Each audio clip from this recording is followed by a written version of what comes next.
Hello, and welcome to the first Gather Poets pod. I am joined by a very special guest today. This is Isabelle Correa.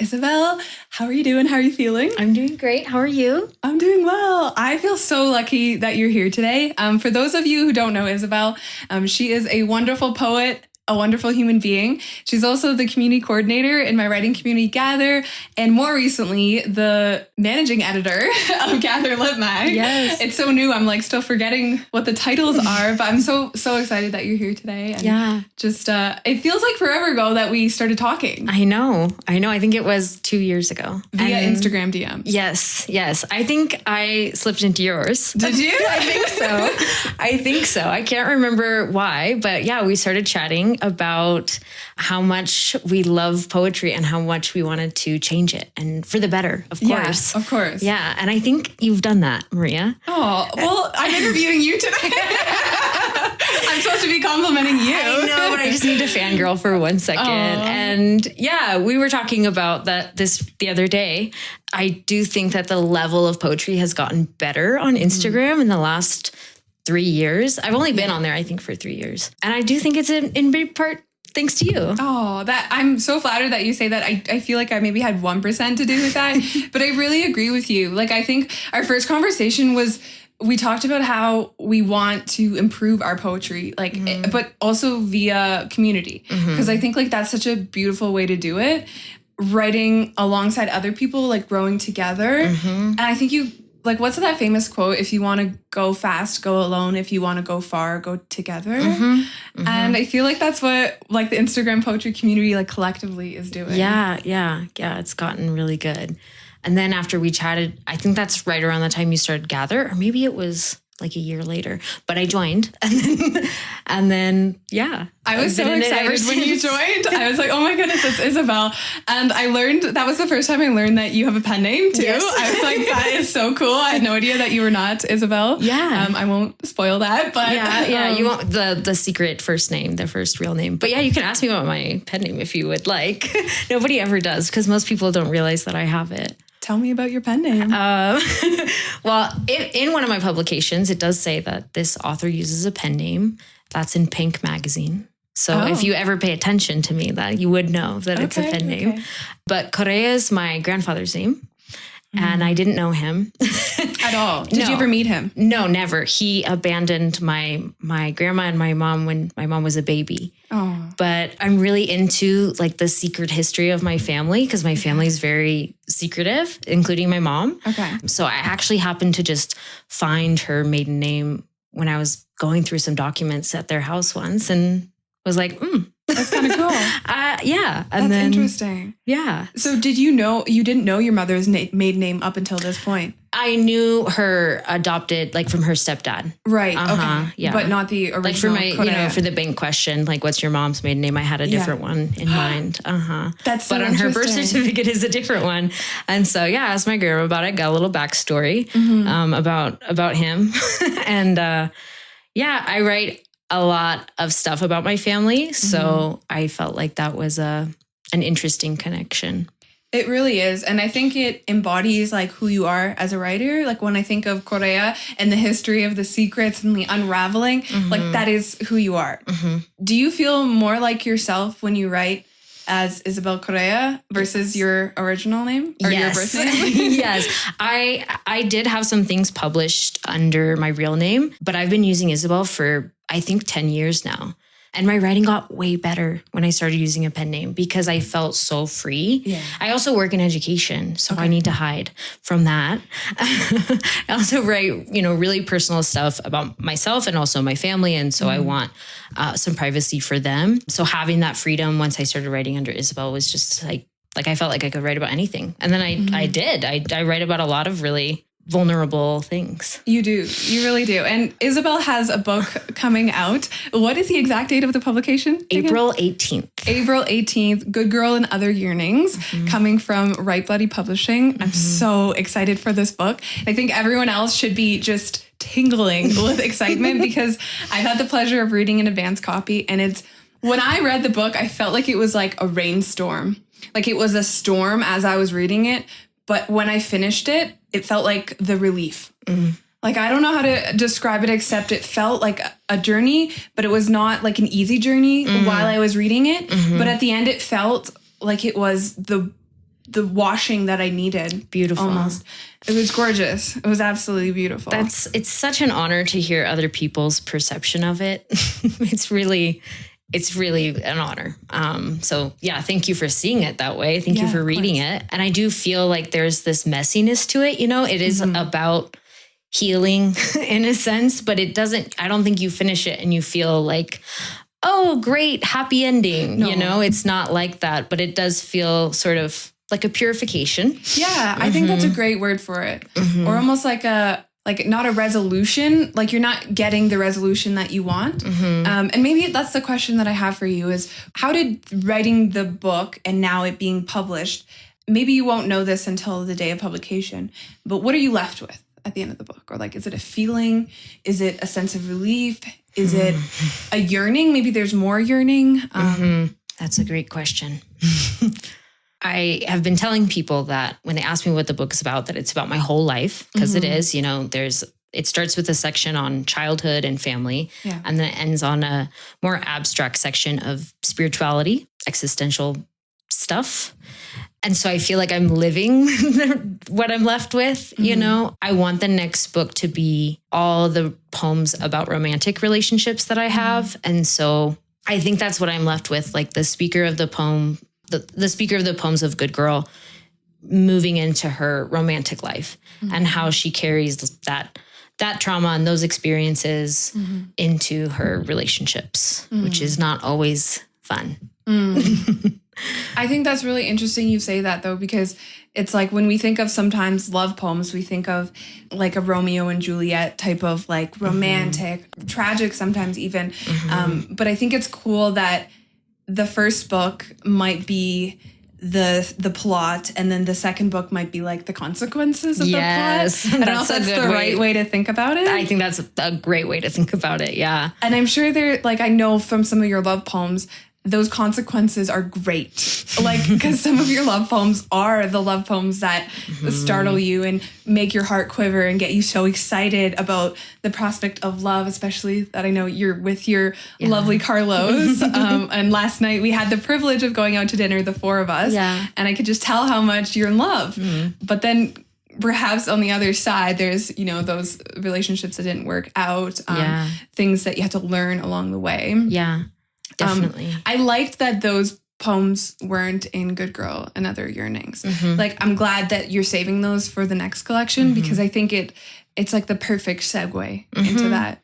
Yeah. And I'm really excited for the second book, but I don't want to talk about the second book. I want to keep talking about the first book. Well, I do want to say one thing about it, though, because the title that I would like it to be, I don't know if it will be this because it's so long. As you know, I like long titles, but it's from a Gather poem. Oh, is it? Do you remember when we did Bantu couplets? Yes. Yeah. So we did Bantu couplets in Gather, and you'll have to say what they are because I don't exactly remember, but it's like couplets, so 2 lines of... So the history of the Bantu couplet is it's the Bantu people of South Africa, and they used to sing these poems, and they were 2 lines, and they're couplets, and 1 line is supposed to be a call, and 1 line is supposed to be a response, and they're supposed to be like intrinsically linked, but not overtly or obviously linked.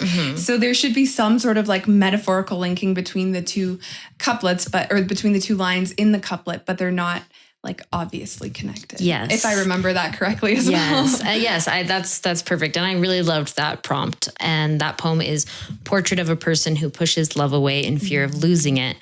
So I hope that I can name the book that, but obviously that's a very long title. Maybe some publisher will be like, absolutely not. But that's the idea, is that with all the experiences from Good Girl, this speaker enters into relationships from a really unhealthy foundation, really, of looking for love, but also being terrified of it, of not knowing how to keep people close. So I am excited about that one as well. Was Good Girl and Other Yearnings the first title you chose for the collection, or? Yes, it's really the only one. And I just thought about it for days, just constantly like dwelling on what I would call it. And then it came to you. Just thought about that. And I only told my sister. Really? One of my sisters, yeah. I love that. Did you tell anyone before you submitted to the Write Bloody publishing that contest? I was going to submit, or the title, or either I think the title, yeah. I think I started to tell quite a few people by then, but just, people in Gather and mentioning it here and there. So what has been your experience like working with the Write Bloody team and like entering the contest and winning the contest? And was it anxiety ridden? Yeah. Was it beautiful? Like, what's been your experience? It was very anxiety ridden, but absolutely worth it. Write Bloody is a dream come true for me. I studied creative writing in college, and Derek Brown, the owner of Write Bloody, actually came and did a performance at my university. And that's one of the first things that got me into poetry. It was Derek Brown, Anish Moshgani, and Buddy Wakefield. And I just was mesmerized by these three poets. I was like, this is the most amazing thing. And that was when slam was kind of at its peak. They were doing a lot of slam. So I thought I was going to be like a slam poet. Okay. I'm not a slam poet. You're not, no. I'm not really a slam poet, but just to have this full circle moment of now working with Derek is really, really cool. And my editor, Haley, is amazing. She's so helpful. And her edits on the book were invaluable. I loved working with her. And then the contest.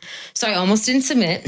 Oh, God. because I was having so much anxiety about it. And I told one of my friends from Instagram, we did like a little impromptu astrology reading because she's an astrologist. And I was telling her about how I really, really want this contest. I really wanted it to win, but I was so afraid of losing it that I almost didn't submit. And she just encouraged me to submit.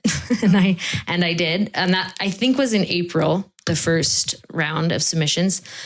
And then I made the finals. I was really happy to make the finals. You submit, I think, 25 poems for the finals.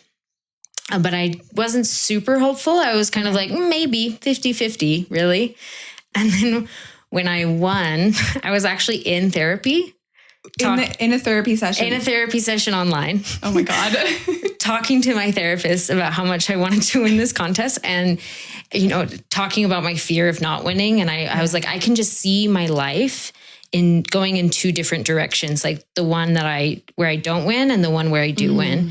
And I just want the one where I win so badly because I can see it and it will change my life. And I got the notification that Write Bloody had posted to Instagram. That's how they announced the winners. They didn't message you or email you? Damn them. They just put it on Instagram. And I told my therapist, I was like, oh my gosh, they just announced the winners. And he's an angel. He was like, do you want to like take a break and watch? And I was like, yes. Can you stay on the phone with me? Yeah. And he did. I don't know if you remember because the video's still on my Instagram. They announced by like putting the names on different items of things as he's making tea. Okay. And then, my name was on one of the items as one of the winners. And so I just was crying to my therapist. Thankfully, he was there. And my life did change. It has completely changed. That's so incredible. Like, I'm literally having just goosebumps thinking about that right now. I feel like part of you manifested that when you were imagining the different life paths and where you said, like, I could just feel what my life felt like if I went down that trajectory.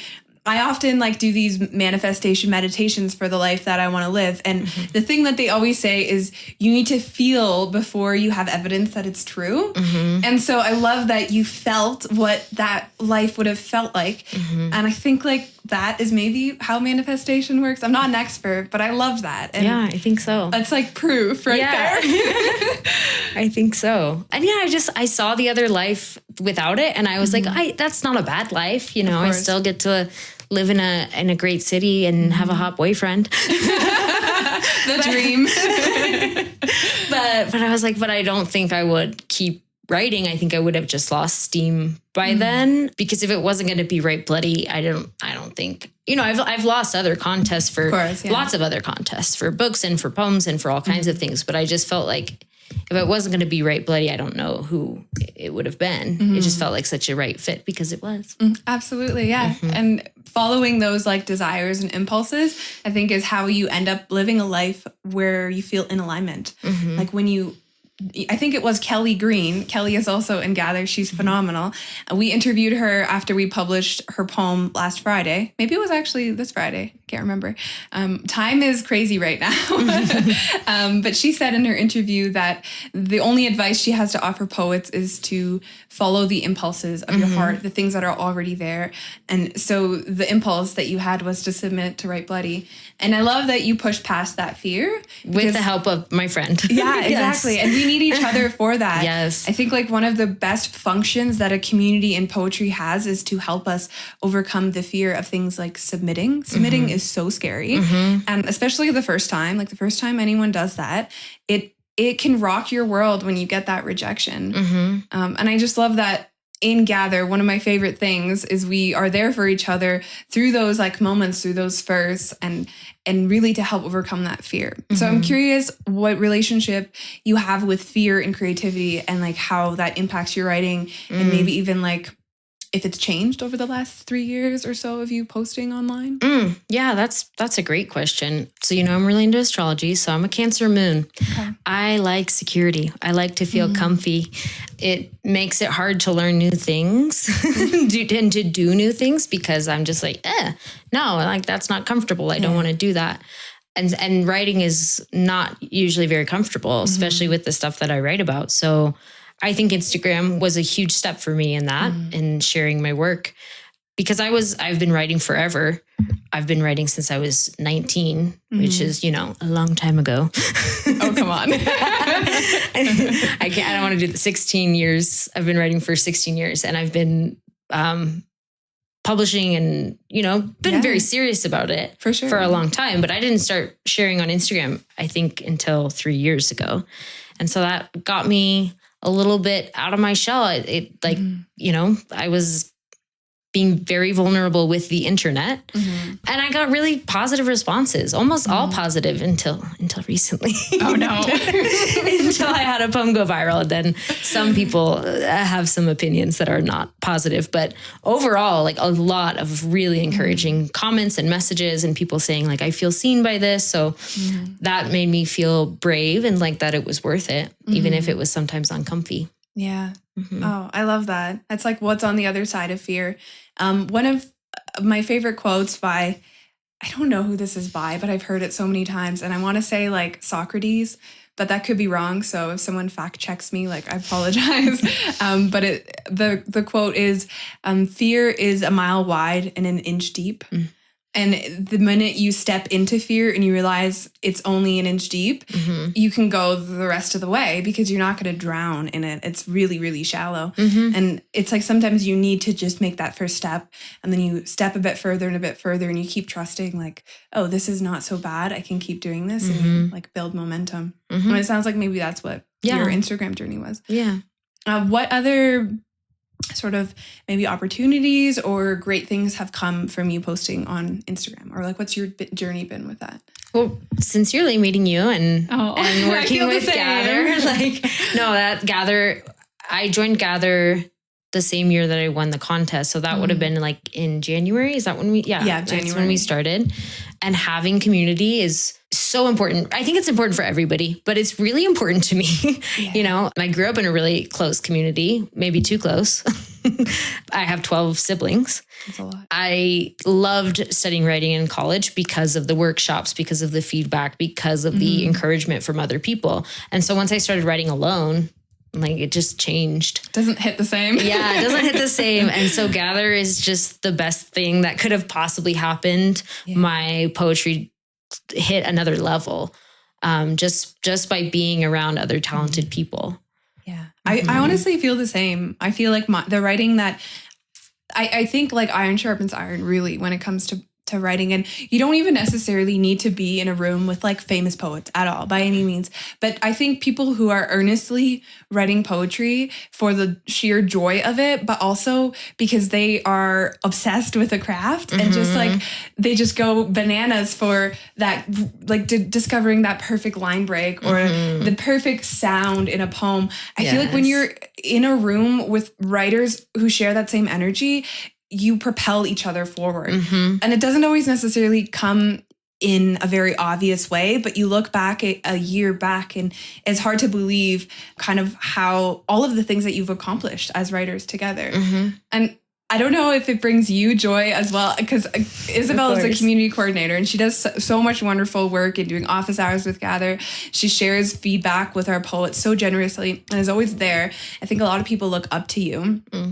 And I think, what was I going to say? I was going to ask, does it bring you as much joy as it does me to like see poets in Gather getting their poems published? Like, yes. When we have this space in Gather and it's called Celebrations, and we just celebrate each other, and more often than not, there's a person in there, a poet in there, and they say like, oh, I wrote this poem in this Gather and it's getting published in this Leg. And it just makes me feel like so incredibly joyful. Like this is what it's all about, is like supporting each other, championing each other, and sharing the hard times with each other, which we do through poems, right? Like I think we hold space emotionally, which sometimes is not easy to do.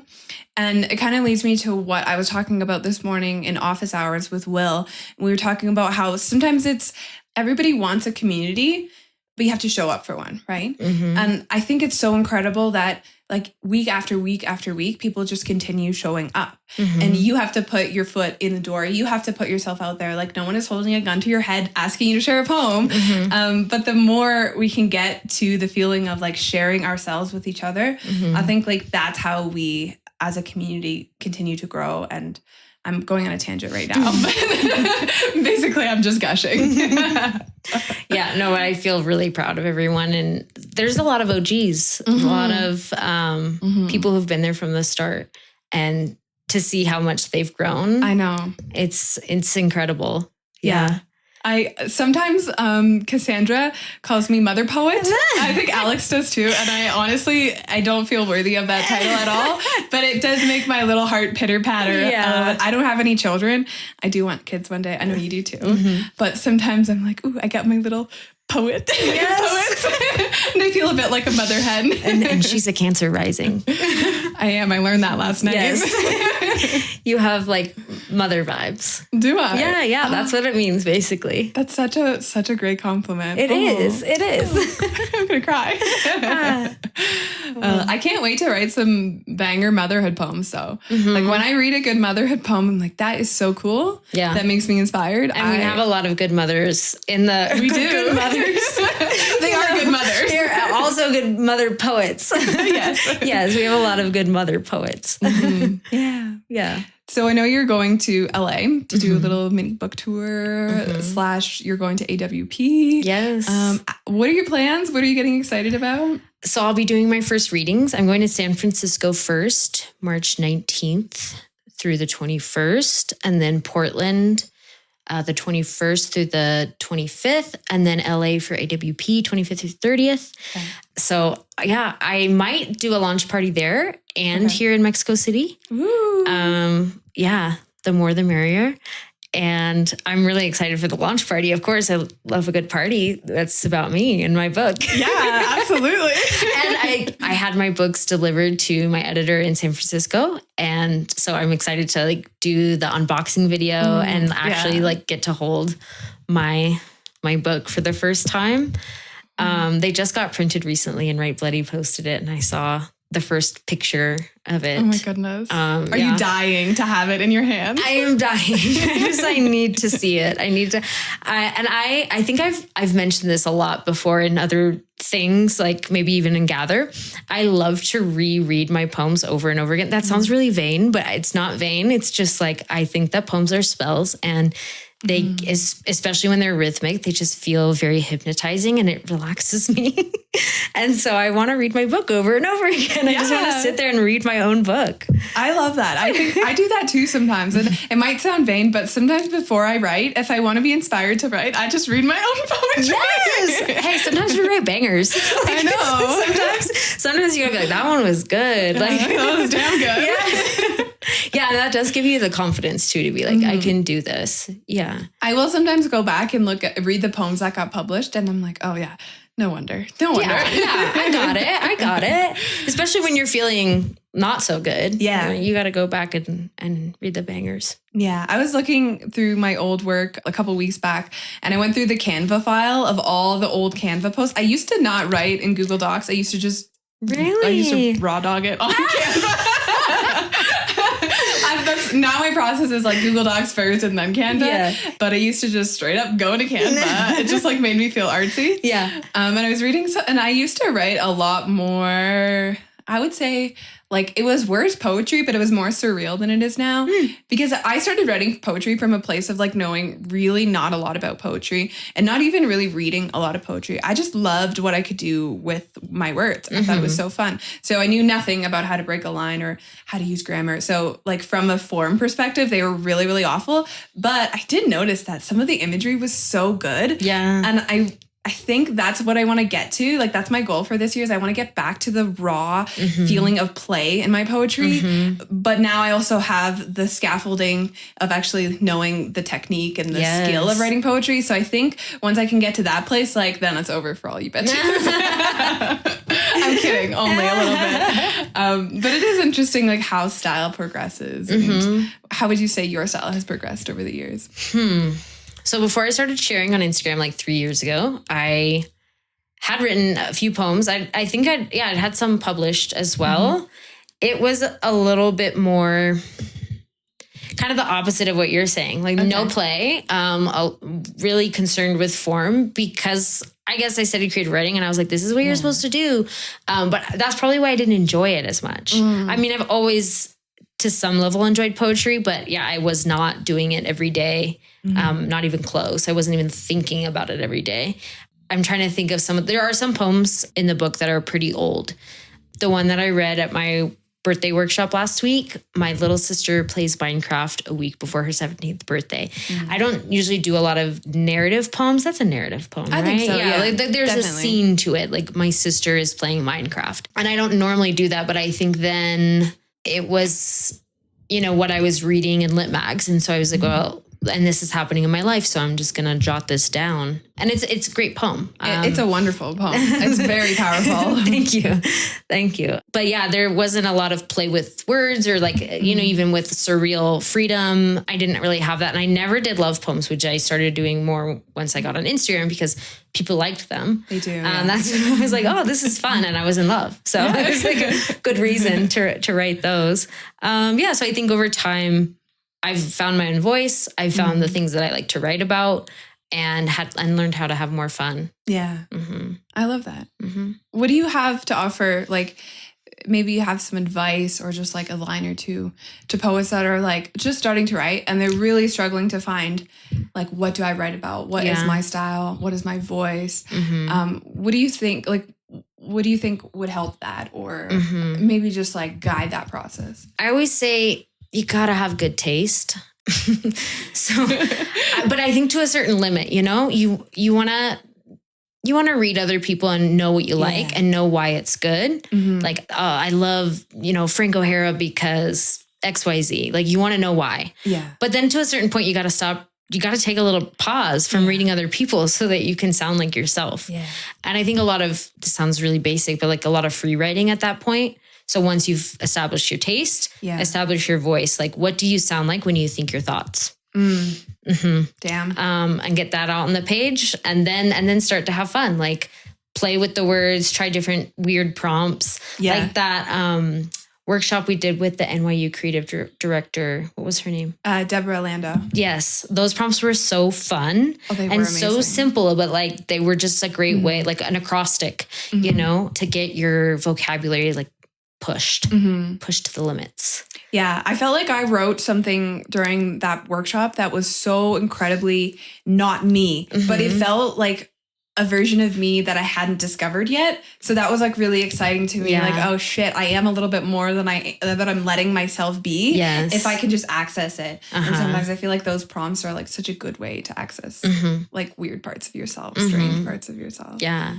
And the word bank was really good. I didn't write anything in the workshop. I was blocked that day, but just the word bank was very useful. I used it a lot in the surreal prompt of yours the following week. Oh, did you? The Bronze Cowboy poem? Yes. That was such a good poem. Thank you. I love that poem. Thank you. That was a great prompt too. The poem I wrote during Deborah's workshop, I submitted it. It's the Becky Bitch poem. Yes, I remember. You read a little bit of it, didn't you? I think so, yeah. It's in a new version now. I think I edited a lot out of it originally, but I've never written about...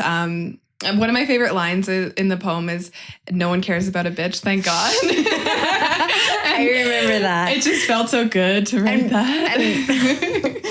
Where did you submit the poem to? Or is that a secret? No, it's not a secret. The new submission period for Banshee. Okay. Yeah, Irish indie lit mag. Super cool. They publish like really neat stuff, and I've always wanted to get published by them. So like I always keep a list of the lit mags that I want to submit to in my submissions Excel file. And then the date when they open up. And I think they open up on March 1st. So I was like, you're so organized. I try. I don't know how you do it. Honestly, I think I used to not submit to lit mags because they were all just rejections and it like sucked. But it's not meant to sound cocky, but once I started getting accepted, it like kind of became a game for me. And now it feels like sometimes I'm like, okay, I want to submit this, but I also want it for my book. So I'm not sure what I'm supposed to do, but I love submitting. And honestly, rejections don't really bother me that much anymore. I read them. I'm like, me. Do they? Don't reject me. So if it's a contest or like a big thing, if I have paid for it, then I'm a little insulted. But if it's a free one, I'm like, yeah, it was probably a shit poem. Like whatever.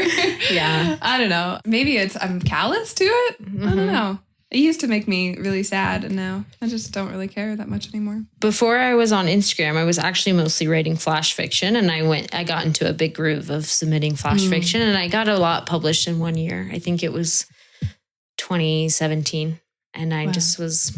Yeah, it was like a fun game. I was like, boom, boom, boom. Yeah, it's fun. Yeah. And keeping track of like when you're supposed to receive a response and getting the email, like it is good fun for sure. But I think, to be honest with you, and maybe you can give your opinion on this, I think a lot of people are probably curious. People always ask, should I submit or should I post on Instagram? And I think like for me, the opportunities that I've got from posting on Instagram with respect towards my poetry career have been much larger than the acceptances and the publications from lit mags. But I will say I've made a lot of really cool connections with editors through being published in lit mags. So I think they just like serve two different purposes. Yes. And I wouldn't necessarily ever give someone the advice to do either or like one of the other. I would say do a bit of both. Yeah, I agree. I think the best thing about submitting is when you get accepted and then the editor is just a cheerleader for your work from then on. Like that poem, My Little Sister Plays Minecraft, it was published in Stone of Madness Press. And I've been following the editor now for a long time. And like, I just love their work. And I feel like they are very supportive of mine with everything that I do. And we were both in Hobart recently. Like I love Joe. I can't wait to see my book in his hands. I hope you bought it, Joe. I hope you pre-ordered.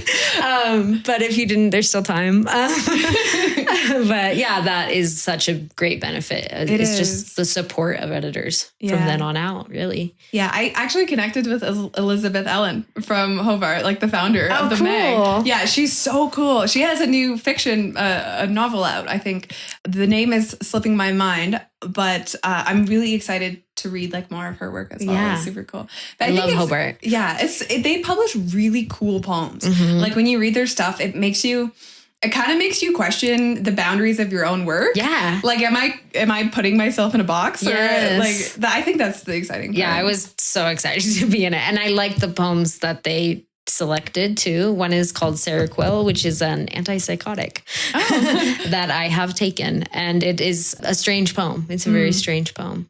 And then the other one is Self-Portrait as Pluto in Aquarius, which is also a strange poem and a strange era that we are in for the next 20 years. Is that the next era? And yeah, maybe it's more than 20. Maybe it's 40 years. I can't remember. Well, that sounds like a long time. Leave the astrologer, or the astrology to the astrologist. Cut. We're actually going to leave that. fine. Speaking of lip mags, we recently launched our Gather lip mag together with our other editor, Will. How has that been for you so far? What's your favorite part? Like, tell me. It's so cool. My favorite part is working with Will and Maria. We just have a blast. And I do feel like I've learned so much about what I like and what I don't like. Yeah. And just like the array of talent, just so many different styles coming in. It's so cool to read them. Yeah, it's so fun. It's a dream to be an editor. I know. Yeah. I love it. I think it's for the sheer, I'm doing it for the sheer joy of it. Some people have asked me like, what's your vision? I'm like, I don't know, to have fun. Yes. To publish great poems. I don't really have any other vision than publish great poetry and like amplify great voices. And we don't really have any guidelines apart from submit one poem. Like we don't have a style guideline. We don't have a length guideline, a style, like really anything. And I think that we're just opening ourselves up to receiving wonderful poetry. I am curious though, what happens for you, number one, physically, when you read a poem that you think is a good one and we might accept it? And number two, like what makes a poem like that get you that way? I think I literally gasped out loud and just like, yes. Yeah. And lose my breath a little. That's the feeling. What was the second question? What is it about a poem that makes you feel that way? I hope I can say this eloquently. The poetic wisdom without like being too on the nose. There are some that we've already published and some that are coming that I just feel like have such wisdom to them without being obvious about it, without like banging the reader over the head with their epiphany. Yeah. So we just published Kelly Green's poem, Poor Man, which is, I love that poem. I posted it to my story and multiple people messaged me and they're like, who is Kelly? Yeah. The best person ever. Kelly's amazing. And it's just it's such a simple poem with true Kelly wisdom that is so unique, but so understandable. Like you can read her work and the connections that she's making. You can understand them immediately, even though they're so fresh and different than anything else. I don't want to spoil Poor Man. Just go read it. It's on the Gather Lit Mag page. Instagram page. Yeah, I loved that poem. I think, did you know that was Kelly's first published poem? Yes, I did. The fact that we had that honor quite literally made me stop in my tracks. Also, like, I don't know how, because all of those poems were amazing. But if anyone has had the pleasure of reading Kelly's work, you'll know that the way that she writes is also the way that she thinks. Like her poems are so incredibly true to who she is. And she's not faking a goddamn thing in her poem. The way she talks is quite literally poetic most of the time, I think, honestly. And I'm kind of jealous of that. Yeah. I was telling Isabelle last night on our way home from dinner that as someone who writes like pretty good poetry, I don't know that my poetic, like the way that I talk or articulate myself is by any means really poetic. And so I'm actually really jealous of that. Yeah. Or not jealous, but like I wish I could have more poeticness to the way that I articulate myself. And Kelly does that. Like she's just so incredibly true and honest in her poems and in real life. And you can't help but it's like charisma coming through in the poem. Yes, exactly. Yeah, charisma. Yeah. We have some banger poems coming. Yeah, I'm so excited. Yeah. I'm so proud of the work that we've even just received, I'm like, oh wow, we're legit. Yeah, we are legit. Yeah, I don't want to spoil anything. No spoilers. Just follow our page. Yeah, it's really good. Submit to us. And don't be afraid to write amazing poems. That's the only advice we have. Yeah. I think my favorite part too is talking to the poets and hearing what their journey towards poetry has been like, because each person's is so uniquely different. And one of the questions I ask all of the poets that we publish is what physical sensation you have when you read a good poem. And like Emily Dickinson obviously famously said that she feels like the top of her head is coming off, which I think is so cool and neat. And hearing everyone's response has been cool. Some people have said it's like a brain freeze. Some people have said it's a stomach feeling. It's always a stomach feeling. And then you just said it's a gasping feeling and like a shortness of breath. And I think like poetry has the ability to connect us to our bodies in a way that a lot of things don't. That's so true. And I think part of the excitement that I've had lately is combining like movement with poetry, like doing yoga, getting in a mind space of relaxation and ease. And I find that my brain connects the dots between two abstract things a lot easier when I'm in that mindset. Yes. And when my body is trusting itself and just letting me do what it needs to do, kind of, or letting it do what it needs to do. Yes. Like when you did the meditation in the surreal prompt, I loved that. That was just so powerful. Yeah. So I think like I've incorporated that into my writing routine and it's really made a difference. Yeah. What is your writing routine? How do you write? Do you write every day? It used to be edibles, but I'm taking a little break. But yeah, no, it really did used to be edibles and red wine. And I almost always write from bed. And if I have some ideas, I'll start with those ideas. I do think I need something to start with. But if I don't, I'll read stuff. Yeah. And I'll just randomly go to like a lit mag or something and just kind of shop around for some poems. I don't usually read on Instagram or I read on Gather. Yeah. Is this like own little social media now? Yeah, exactly. The app, And then, but now that I'm taking a break, I've been writing in the mornings more now that I'm sober. I can't even say it. Yeah, I've been writing more in the mornings. I used to never do that. And I've been writing more prose, as you've seen, because I've posted some of it on Gather and on Substack as well. I loved that prose poem about the names. The beetle? Yeah, the beetle. Yes. Yeah, that was so, so cool. Thank you. I love that.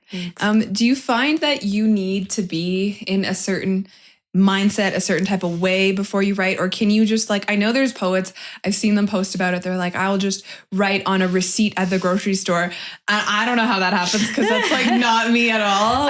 I've gone through phases like that, but I'm definitely not in one anymore. No. I wish at one time it mentions it in the poem. It's called Love Letter, in which I explain myself. And I wrote it on the back of an electric bill. Right. I remember you telling me that story. Yeah. When I was in line at the immigration office here in Mexico. And I just started the poem there. You can't use your phone at the immigration office here. So, I had to bring an electric bill for getting my residency and started writing a poem that was like a love letter to Carlos. I think that one's just alive on Substack. It's not in the book either. But yeah, I don't do that anymore. No? I don't know why. Maybe it's just like the content too, that was when I was writing a lot more love poems. And now I'm writing a lot more not love poems. Speaking of submissions and Lit Mag and all that good stuff, is there anything that you specifically as an editor are looking for from poets who are wanting to submit? Because I know there's a lot of poets who have wanted to submit and we've read a lot of great poems, but if there's just anything you can guide them on, I think that would maybe be a little helpful. Yeah. Well, speaking just for myself, because I do feel like we all have a little bit of a different style, but it all complements. Yeah. Like the three of us are like the trinity of taste, I think. It comes together quite nicely. I think it does. But yeah, we all have some differences, I think. I don't know, maybe you'll disagree with everything I'm going to say. I don't like formality in the poem for the sake of formality. Like the first letter of each line capitalized despite the punctuation. Not a fan. Yeah. It's like very traditional for me, unless that suits the poem. Like I've read poems where I'm like, okay, I get why you did that. Yeah, that's kind of a big one. Center aligned can work sometimes, but not all the time. Yeah. Sometimes it just works. Sometimes, I don't even know when. And then because we are sharing it on Instagram, something that would fit, into 2 squares, I would say. Yeah. At the most. So nothing too long. And it's not that I don't like those poems. I do. Sure. I don't write that many though, either. I don't write a lot of long poems. Me neither. I have very few long poems. I think I have like 2 that are more than a page or something. Yeah. Yeah. And I love titles. I love just a good context. I always say I'm actually like a dumb reader. Like, please spoon feed me the context. Like, I want to know exactly what's going on immediately. And again, there's always exceptions. I mean, that surreal poem that I wrote recently is just called Desire, and but it's supposed to be you're supposed to be a little bit lost in it, Of course. But yeah, I do in general love a good context title. I think that's very you. Yeah. Like your context titles are phenomenal. I love context titles too, because you can get away with saying so much less in your poem. Like you don't have to spell it out because your title does it for you. And I think there's a lot more room in a title to add specific details than there perhaps is like within a poem. And I love that. I agree with all of those things. One of my pet peeves in poetry, again, this is like not a rule, and I've seen poems done well with a mixture of this, but I always choose either correct punctuation throughout or no punctuation at all. Ooh. When there's a mix of it, interesting. I think it needs to be really intentional, and there has to be a purpose to that punctuation being like irregular or varied. Yes. What do you I would think? just add that sometimes you can do not no punctuation, but just punctuation in the line, so that the line breaks can also work as commas, but you don't have that comma there. Yeah. But sometimes you have a comma in the line. Yeah, I don't mind that. as much. But so that would be like mid punctuation, like some punctuation, but not all. Letting the line breaks be punctuation in some places. Yeah, I think that's okay. And also, I don't mind if there's an M dash in there either. Yeah, of course. Like, give me all the M dashes. And one more thing, what was I going to say? I think we get a lot of poems that are about writing poetry, and some of those are really great, but like there's a limit on how many we're going to publish. Yeah, exactly. So keeping that in mind as well. Like if we just published a poem that's about writing poetry, then maybe we're not going to do it again for a while. Yeah, we have one coming up. So let that influence your decision however you will. Yes. I think like that's the punctuation one is one of my like pet peeves, if that's the right way to say it. Something that I really love in a poem is a poet that reaches for freshness, but in small doses. So one of my favorite poets is Anne Sexton, and she writes things in such a fresh, but like a very simple way. So sometimes she will say, like one of my favorite lines from her poem in her collection, The Awful Rowing Towards God, she compares a woman's hair to sea kelp. And it's like the most kind of simple comparison, but you immediately like understand what that person's hair is. And I think she often uses food as well. She's compared like something to green peas, to potatoes. So I love when somebody uses humble like ingredients, diction wise, like the words are very humble, but the comparisons are really fresh.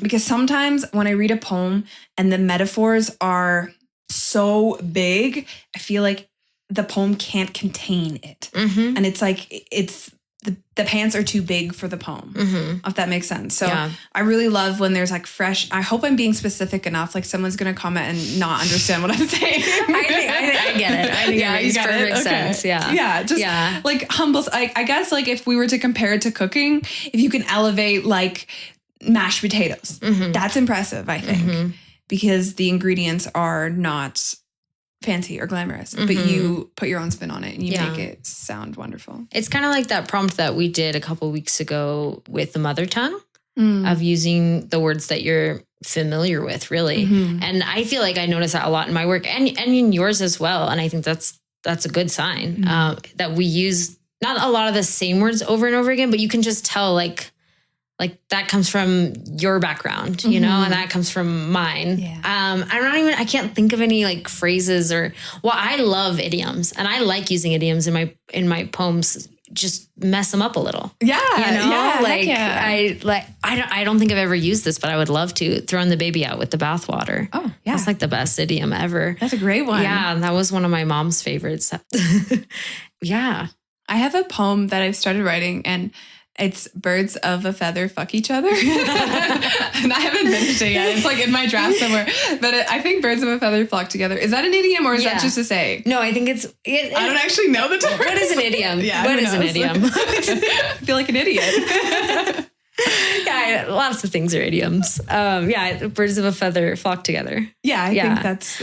that's a good thing. That reminds me of a phrase that my family would always say, like... I come from a family of almost all girls. So my mom would say stuff like, families that pee together, stay together. And we would like go pee together. Like me and my sister would just like go pee together. Or like we would come in while my mom was peeing and she'd be like, families that pee together, stay together. So language like that, like using just really very specific to my life kind of language. I love that. Yeah, absolutely. And I love when like you can tell a poet is from the South or a poet is from the North just by their vernacular and their like word diction. Like when Ashley from Gather writes, not only does she read her poems in this beautiful Southern accent, but the words that she uses are so Southern and homey and warm. It kind of reminds me also of that time we talked about the mother tongue. And I think it was Bree, she wrote about the way she grew up on a farm. And all of the words were like homey words. They were like, she was talking about, I think, like a big vat of mashed potatoes. And it was just like, that was the poem. The words matched that poem so beautifully. And I love when poets do that. Yeah. Okay, Isabelle, I've saved kind of a fun question for near the end of this podcast. Feel free to take it where you will. But what are your poetry hot takes? Okay. You can go anywhere you want. Yeah. Oh God, I might actually have to think. Well, I've already said not every poem should be center aligned. I feel like I could have a different section just for Instagram poetry hot takes too. Go for it. Don't just send me your poems. Don't just random, especially asking for feedback. Because that's something that I do offer for my Substack subscribers. So, and it's really, really cheap too. So if you want feedback, just sign up. $5 a month. And you get that every month. You get feedback every month. But that's an Instagram poetry hot take, really just for like content.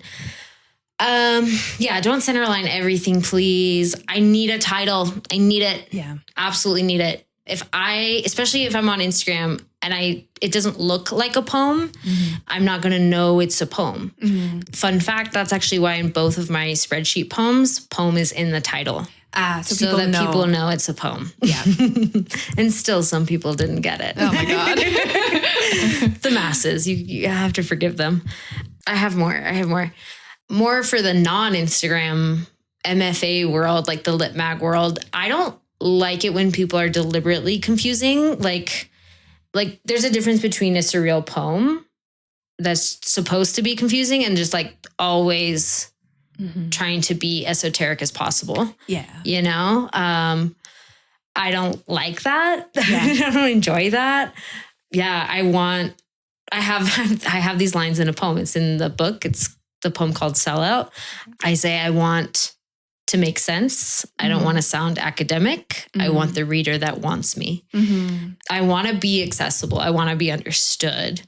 And I feel like a lot of more like lit maggie, like highbrow sort of stuff tries to be misunderstood, like tries to be confusing. And that's not really my cup of tea. Yeah. I agree with that, like times 1,000. I think being unclear for the sake of not being clear is so not like productive. Like it doesn't do anything to invite a reader into your poem. And when I did my mentorship last year with my poet mentor, Allison Pick, she's a wonderful Canadian poet, if any of you know her. She always said, if you have the option to choose between clarity or mysteriousness in a poem, always choose clarity. And I completely agree with that. And I think it changed the way that I ended up writing. I agree. Like there are aspects of a surreal poem that feel so good, but I like the idea of it being still accessible and fun. And sometimes a poem that is just that so esoteric, it doesn't feel like that reader even wants you to like read it. It feels maybe like a poem for the sake of being exactly. It's more for them to like, did you even want the reader to read this? Did you invite them in at all? This is the type of poetry I used to write. Like, especially when I was in college, I just thought that's what poetry was. So I tried to be as confusing as possible. I tried to confuse myself. Like I look back at those poems and they have interesting imagery, but I'm like, what is this about? Very confusing. I think I have one more hot take. If you're going to write poetry and share it on the internet, especially, it is your responsibility to understand how to do an after. Like it's not super complicated, I don't think. I mean, maybe I'm trying to think if I ever messed this up and not done an after properly. I'm like, no, I think I've always done it. It should be under the title, not just in the caption. Yeah. And it should only be one person. You can't after and after. Yeah. Otherwise, we would get into an endless circle of afters, and that just doesn't make sense. And then it discourages people from doing after from you too. If there's already 2 afters up there, no one's going to after you. You just killed the line. Yeah, 100%. Yeah. And I feel like there's a lot of people who are doing it more as a hobby on Instagram, or they're new to it, so they don't really know. But I think if you're going to share your work, it's your responsibility to know how to do that. You can put the author's name. Sometimes if the title is the same, you want to put the title. It's also nice. You don't have to, but it's nice to also put their poem next to it if it's, especially if it's really similar. I haven't always done that either, but it's nice. It's nice to do. I think it's better to do more than less. Like err on the side of caution versus on the edge of playing it a little bit risky. Like if you have access to their poem, post it, tag them, put it in the caption and the title. Yeah, everywhere. When you share it on your story, as much as possible. Yeah, like whatever you can do to share the original source, do it. Yeah. And I think it's obvious too sometimes when someone is trying to hide it. Like if it's in the bottom of the caption hidden after all of the tags, you were not trying to share that original artist's voice at all. You were amplifying your own using their poetry. And about the afters too, I think it's important to find the original poet. I've seen people do afters of the person who aftered the poet. Like that's not you need to find the original source. And if that means messaging someone, then message them. Like you can't just post it willy-nilly. Yeah. I think I've had that as well. Yeah. And hey, maybe Kim Adonisio will actually read my after of her beautiful poem Wine Tasting someday, because I tagged her and messaged her and, hey, Kim. We love Kim. Love you. I've emailed her to visit Gather many times. Oh, really? I haven't gotten a response yet. Oh my God, that would be incredible. I know. You're probably really busy, Kim. It's okay. Yeah. We love that for you. Yeah. When you have time. Live your life. For sure. Love that poem too. That's Wine Tasting. Such a good poem. And your sweat tasting after. Yes. Really and that was in Gather. Yeah, it was. Yeah. That was a cool, I think everyone wrote afters that day to hers. And I think mine was whiskey tasting, which was cool. Remember that one? That was really fun. Great hot takes. Yeah, thanks. Yeah. I don't know if they're that hot, but they're pretty good. Yeah, I'm trying to think. I feel like I should have something juicier. I think the title thing is really big for me. Like when people don't title them, I'm like, oh, but it would be so good with a title. I have a poem called I Don't Do Untitled Poems. I think I rarely see... So when I do see poems that are untitled published in Lit Mags, the untitled, like when it says untitled, because that's usually what they do in place of a title, they will say untitled. That to me, I don't want to read a poem that says untitled. Yeah, it feels like it's not finished. Even that though is better than no title at all. Perhaps, just to have something there. Yeah, to have something there. Or I love the brackets when you do the brackets that are so the first line is repeated. It's not a bleeding title, but you just do the first line in brackets. So I just did that with a poem I posted, I'm Tired of Loving. And the first line is I'm Tired of Loving. Yeah. I think that's cool. I didn't actually know that that's what the brackets so when people use brackets in a title, is that because it's always their first line? Yeah, I learned that recently too. Yeah. I noticed Diane Seuss doing it. I was like, oh, it's a thing. That's super cool. Let me do it. Yeah, I want to do that. I think now I should know that because a prompt a long time ago, I shared You Fit Into Me by Margaret Atwood, that poem. Yes. And that's brackets in the title. Yes. I just thought it was stylish. I thought it was just a stylistic choice. It does look cool. It does. I think I have one more hot take too, because I was just thinking about, I was going to say, I saw Diane Seuss wearing army pants and flip-flops. So I started wearing army pants and flip-flops. And I was thinking that I know sometimes we get that we're just Instagram poets. Yeah, we do. And I hate that. Me too. Yeah. As much as I love the Instagram community and I feel like I owe so much to the community, not to Instagram. Fuck Meta. You can cut that if you want. We can keep it if you want. As much as I owe to the community, I love the community of Instagram. We're not pop poets. We're serious poets. We work constantly on our work, and we're both good. And so many Instagram poets are good poets. And we know all of them and gather. We do. That's the only community that has good poets. I'm just kidding. I'm going to cut that. That's mean. But yeah, no, it's a way to demean our work. And I think especially as women, oh, you just share it on Instagram and you because you're kind of cute. Yeah, oh, you're cute, so you're getting likes. Yeah. I've had messages from guys saying like, oh, I noticed you post more selfies now that you've gotten more followers and stuff. Oh my gosh. It's like, stop noticing. Yeah. None of your business. Yeah. Did you read it? It was really good, actually. So get off my back. But yeah, I guess that's not really a hot take on poetry, just like on the mentality that sometimes we hear about. And it's quite rude. It is quite rude. And I think it's very small-minded. And sometimes I think, maybe this is my hot take, it stems from a place of jealousy. Oh, for sure.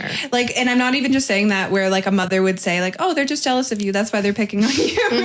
I genuinely believe that a lot of people have in the poetry world, especially in the MFA Lit Mag world, have closed their mind to the idea of creating a platform on Instagram because they don't want to be associated with the poetry Instagram community or the Instagram poetry community.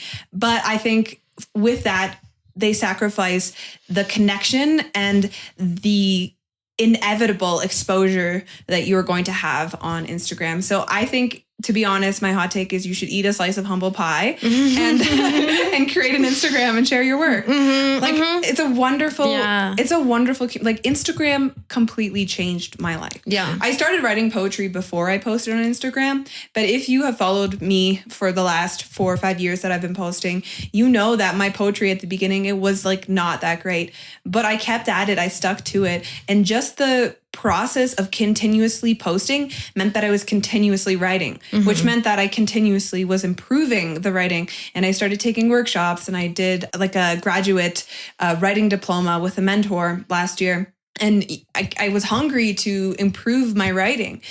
But I'm not sure that would have happened if I wasn't sharing on Instagram, because it gave me momentum. And like people liking your work and saying it was a good poem, I actually really think poets need that. Yeah. Like we need to be validated. Yeah. And you don't get that you get the publication in a lit mag, but you have no idea when someone is reading your poem on their bedside table at night and they're crying about it. You'll never know that. Unless they find you. I do love the in-between where people post their work that they got in a lit mag on Instagram. Because then you get a little bit of both. Hell yeah. I follow some really excellent poets who are like very open to the Instagram world, but like MFAers. Yeah. Hell yeah. Yeah. I think it's so cool to see that. And I love that so many lit mags are starting to accept previously published work, like only poems. They're changing. I really think they are changing the lit mag world. And they are bringing so many Instagram poets into the lit mag world. Yes. And I think that's wonderful because they're making a space that feels good. And it's not exclusive. It is accessible. And it's so wonderful. How are you supposed to make a living if you have to keep your work so private and only wait, 8 months for it to get accepted? Like a lot of my stuff, if it doesn't end up on Instagram, it does end up on Substack. So yeah, again, if you want to read everything I've ever written, Substack, it would be the place to go. And I need to be able to have the freedom to publish those later wherever I want. Otherwise I can't make a living. Yeah. Or else you have to write like 30 poems a day. Yeah. And that just sounds exhausting. I don't have time. No. That would be fun though. I have a fun question for you. What is your biggest poetry dream?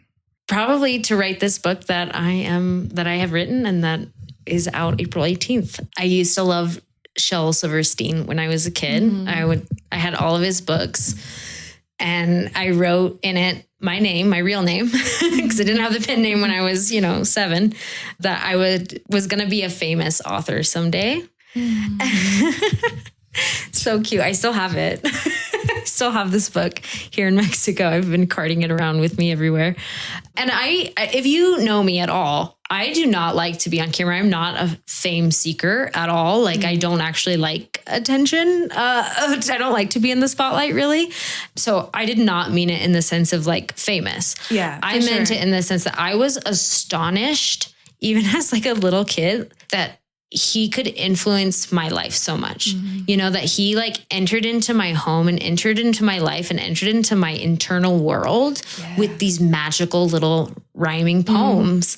And I was like, I want to enter into people's internal worlds. Yeah. You know, that's what I meant by famous. And that's what poetry is that like with or without the book, like that's like a good poem is just a bridge between you and the reader. And I love that. I love that bridge. I think it's one of the most exciting things you can do as a poet. Like the fact that you and something that you have written, like it's dead on the page until someone gives it life by opening up your book. Yes. Like your book, as much as alive as it was when you wrote it, right now it's sitting on the shelf. It's pretty dead. But the moment someone buys it and opens it up, like you are going to enter their world. Be like Shell. Yeah. You and Shell. Oh, I wonder whatever happened to Shel Silverstein. He passed. Did he pass? I think he did. Yeah. Pretty sure. Did you ever grow up reading Robert Munch books? Mm-mm. Oh my goodness. Honestly, I didn't read very much. No. I read a lot of Shell. Yeah. I went through my Shell phase. And then, wasn't a big reader after that. I don't even remember what I read. Robert Munch is a famous Canadian. I think he's a poet as well, but he wrote children's books. Do you know the children's book, I'll Love You Forever, My Heart You'll Be, or whatever it's called? Yes. So that's Robert Munch. Oh. And he lives in Guelph, which is my city. No way. Yeah. And he did a reading in the park very shortly. I think it was last summer. No, the summer before, perhaps. And he's super old by now, but I've never seen a man love words the way that he loves words. Oh. He's just like the sweetest old man ever and just does it for the sheer love of the sharing the words with other people and still has the glint and the shimmer in his eyes when someone like a child is holding his book. And I just think about like us when we're old and we're like gray and silver and we have like a stack of like 10 of our poetry collections published. Yes. And can't wait. We're just still doing like book launches. Yes. I think that's my dream is just to be like old and still a poet. I just never want to lose sight of my love for writing. I you know the book Where the Wild Things Are? I can't remember who wrote it, but one of my favorite stories about an author is that a kid wrote him a letter. And, oh God, I don't even know if it's a him. We might have to cut this. But a kid wrote him a letter and said how much he loved his books.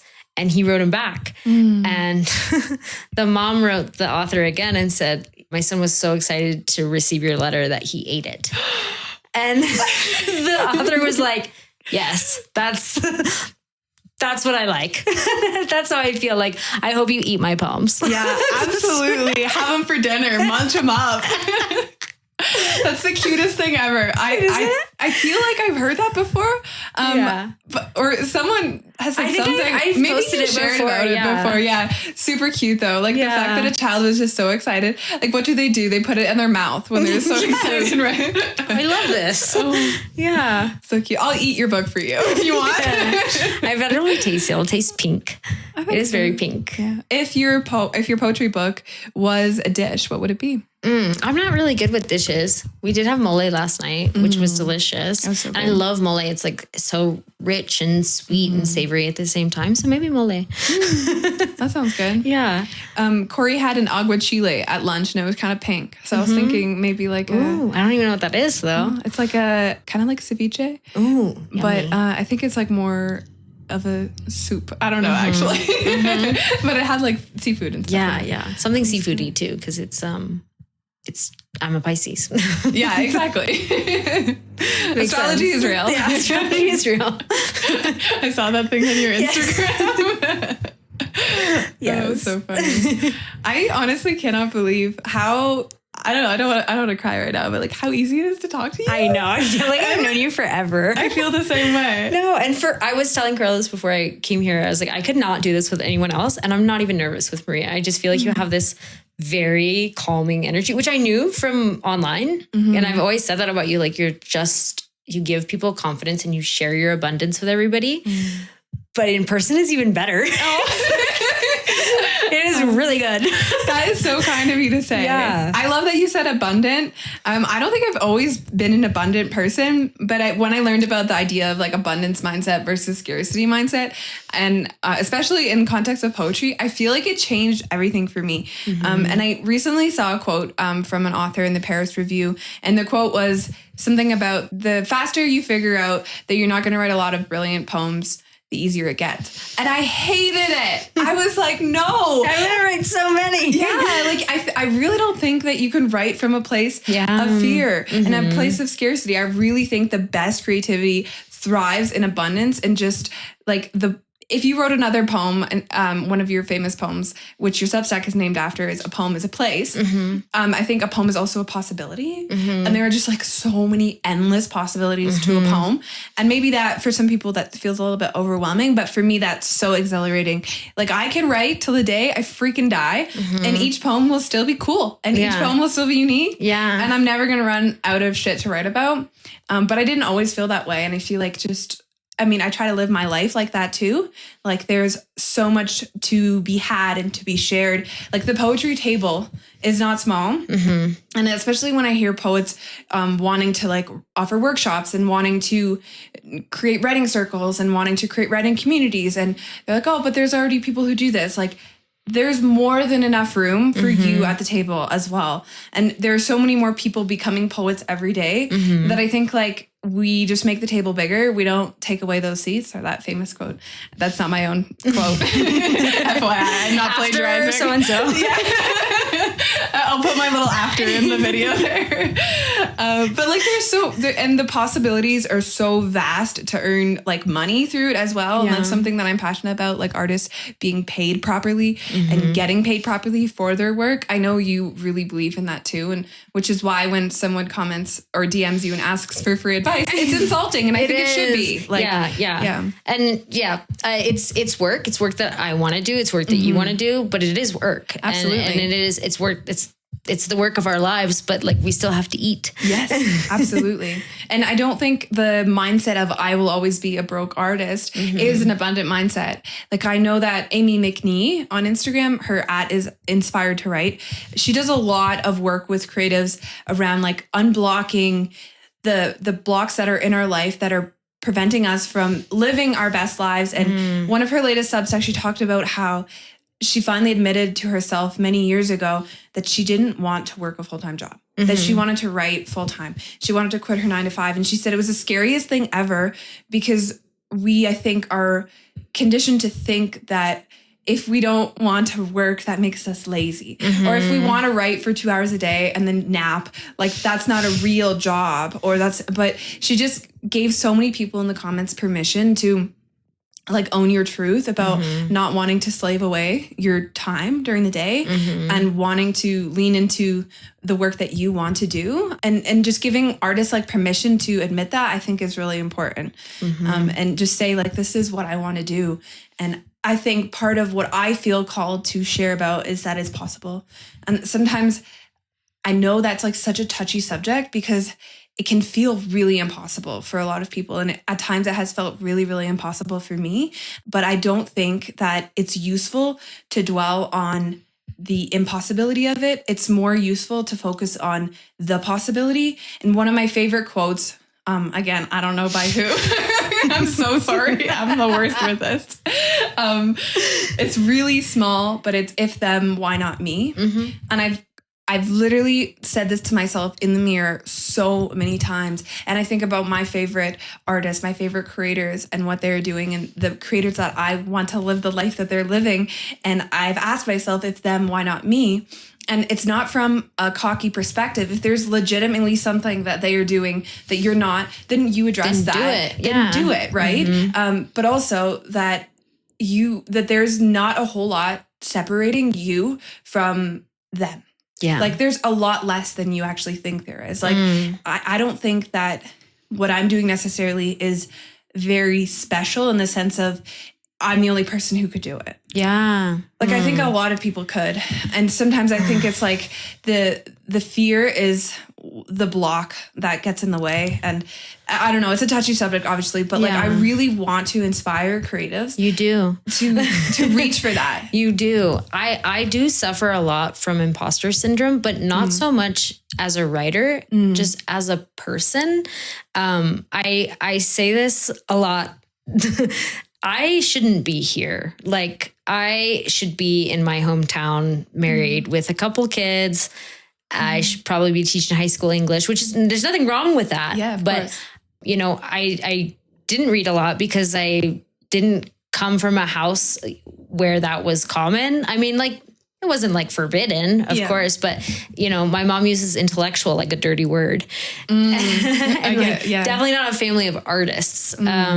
And I have, you know, a huge family and very, very traditional fundamentalist Christian parents in a Christian community. And I was actually, I can't believe I'm going to say this. I was actually engaged when I was in high school. And almost got married to my high school boyfriend. And then that didn't happen and my life just went in a totally different direction. But like, I worked to push it in a different direction. And so sometimes I feel like an imposter in my own life. Like, I'm like, oh, I'm just pretending to be this, you know, creative person, but really I'm just like this small town girl. But the truth is, Kurt Vonnegut, this quote, "We are who we pretend to be." All of identity is just a performance. And like, I get to decide who I want to be. And I've decided that I want to be a poet. Yeah. So that's who I am. And I am naturally one. Like, those imposter feelings are not founded. If anything, from my small town upbringing, just got a lot of material. Absolutely. Yeah. I love that quote. I think that's the first time I've heard it. Vonnegut is the man.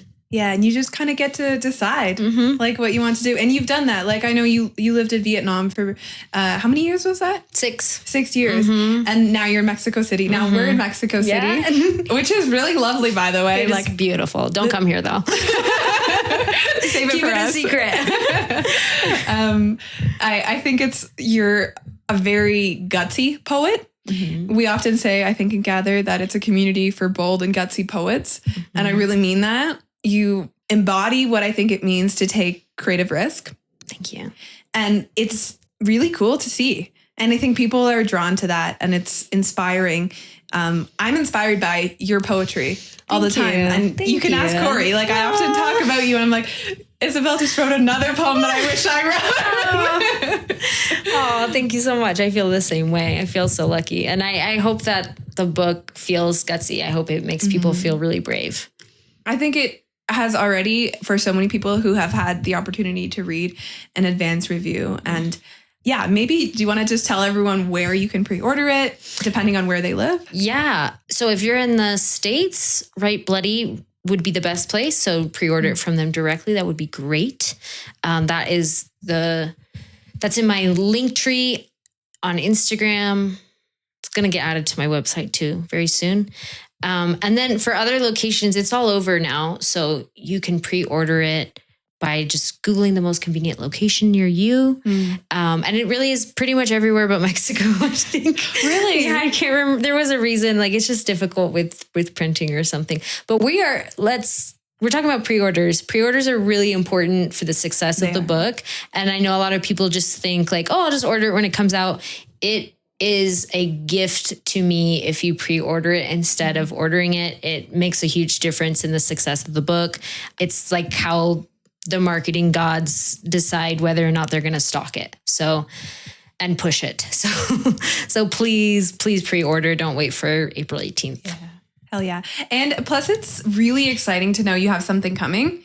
I am the type of person who always loves to have a package on the way. So if you are like me, just pre-order it and get excited the whole time. Yes. And depending on your location, you could even get it a little bit earlier than April 18th. You could be one of the first people to get it. It depends. God. Like, I don't know if it's for everybody, but Canada, maybe not. I don't know. I don't want to make any promises. Sorry. Just like play your luck. It's a lotto, actually. Yes. That's amazing. I'm so excited for this book and for you and for the tour. And I love that this is you and that you're the one that's doing this, because I can't think of anyone more deserving. And I know that the word deserving is a little bit of a loaded gun, but seriously, like the work that you do in the community and the dedication you have to your craft is not like anyone else. Seriously. And it's just really exciting and awesome to write next to you. And one day probably I'll like sell your signature or something. No, the photo that Corey took of us yesterday, like, it's gone in the books. It's gone in the history books. Absolutely. They were friends. They were friends from the beginning.